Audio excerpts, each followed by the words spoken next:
Hey guys, how you doing? I hope you're doing good. I am Sanjeev Kulkarni, and here I am with a new channel which would help all of you who are UPSC aspirants who are dreaming to become IS, IPS, IFS, or any Class A grade officers. So, guys, this channel is all about important current affairs which will be covered under 10 minutes. Yes, you heard it right. This is my attempt to actually cover the day's current affairs topics under 10 minutes so that it would help some of us who are working professionals who are working like 8 to 10 hours a day, and it would be very difficult for them to actually grab a paper and go through the topics of the day. So if or whenever you find time, be it lunchtime or during your breaks, you can just go through this video and probably get the gist of the topics of the day. All right, so without further ado, let's get on to the first news of the day. Okay, the first news is fall army worm hit maize in Karnataka. So what is this fall army worm? Is it to do something with the army? Not really. Fall army worm is this very worm, guys. It's a pest which actually feeds on this agricultural produce. All right, it is native of America, right? Its origin is America, but in 2016 it was found in Africa. Okay, and since then it has been discovered in more than 40 countries. All right, and of late it has been discovered in India, in Karnataka. Okay, now this very worm, it also feeds on sorghum, rice, millet, sugarcane and cotton.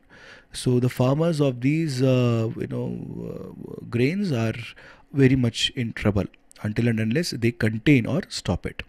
So this fall army worm, guys, it actually populates in a tropical warm climate region. Africa being a tropical continent wherein the equator passes through, much of it can be found there, and even that is the reason why India has become its next home, because India is a tropical warm climate region. Okay, now how it can be controlled? It can be controlled, guys, through insecticides or through intercropping. Okay, so please remember, fall army worm is a worm which feeds on the agriculture cereals or the any agricultural grains or any produce for that matter. Okay, so please remember this. The next one, explosion at BPCL. More than 40 people are injured due to this explosion, guys. So what is this BPCL? BPCL stands for Bharat Petroleum Corporation Limited. Okay, now BPCL is one of the public sector unit, guys, and it's a Maharatna oil and gas company headquartered in Mahul, Mumbai, Maharashtra.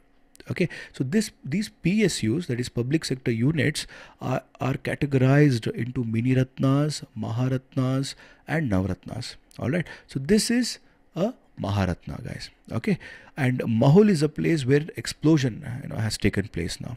Okay, this is the place in news, and we have another plant in Kochi also. So what happened?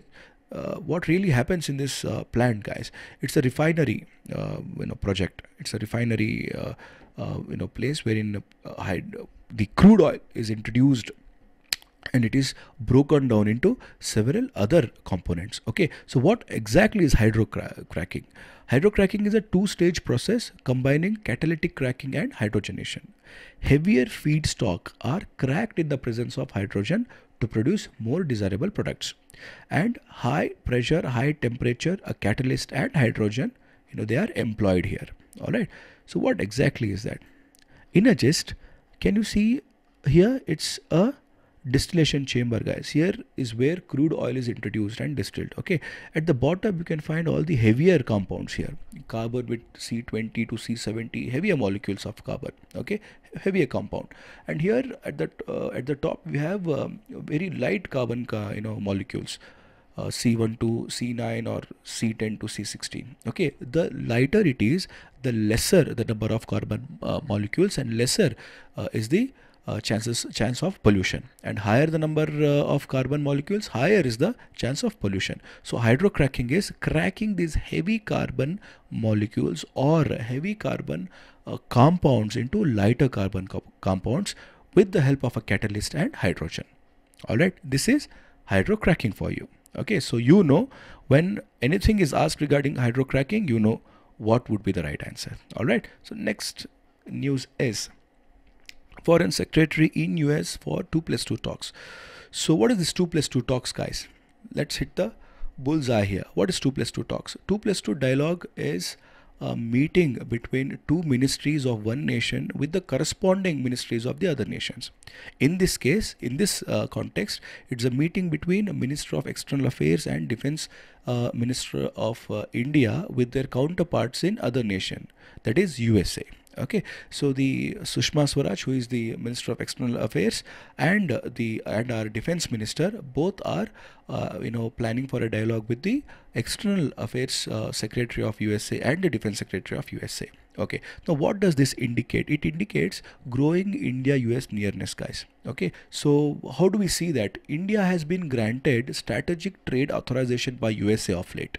Okay, strategic trade authorization. So if there is a question asked as in what exactly is strategic trade authorization, we should know that it is an authorization granted by USA to India, wherein USA can sell more of its sensitive technologies, sensitive defense technologies. Okay, this was actually sold mostly to NATO nations before.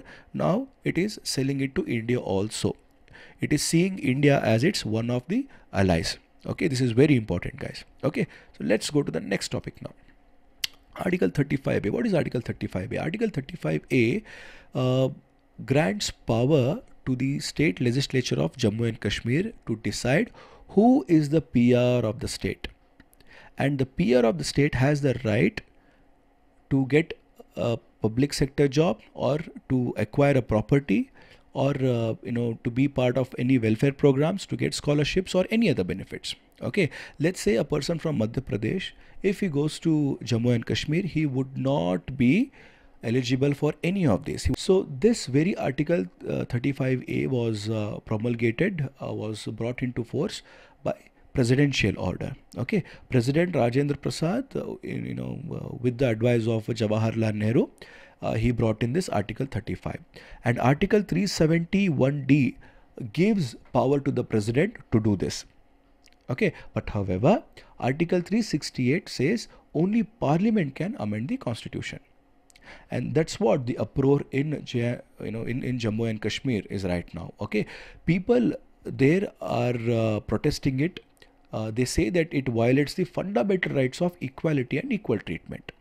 Okay, now they have filed a petition, and the petition is put challenging the Article 35A. Now there is a 3-bench judge who are thinking whether to refer it to the Constitution bench. Constitution bench is a bench of a jury of judges who actually takes decisions regarding the constitutional matters. Okay, so Jammu and Kashmir is banking on Puran Lal versus the President of India case. The verdict of that case was, it said president can modify constitution when it concerns Jammu and Kashmir. This was the verdict of this case, Puran Lal versus the President of India. So the Constitution bench, if they are formed, they have to consider the previous judgment, that is Puran Lal versus the President of India case, and also the Article 368, which says only Parliament can amend Constitution. So let's see how things would pan out, and let's see what would be the consequences of that. Okay? So with this, we call it a day. So these are the important topics for the day, guys. I hope you understood the concepts. If you have any doubts or if you have any suggestions, kindly leave the comment, and do not forget to like and subscribe the channel. Thank you. Have a great day, guys.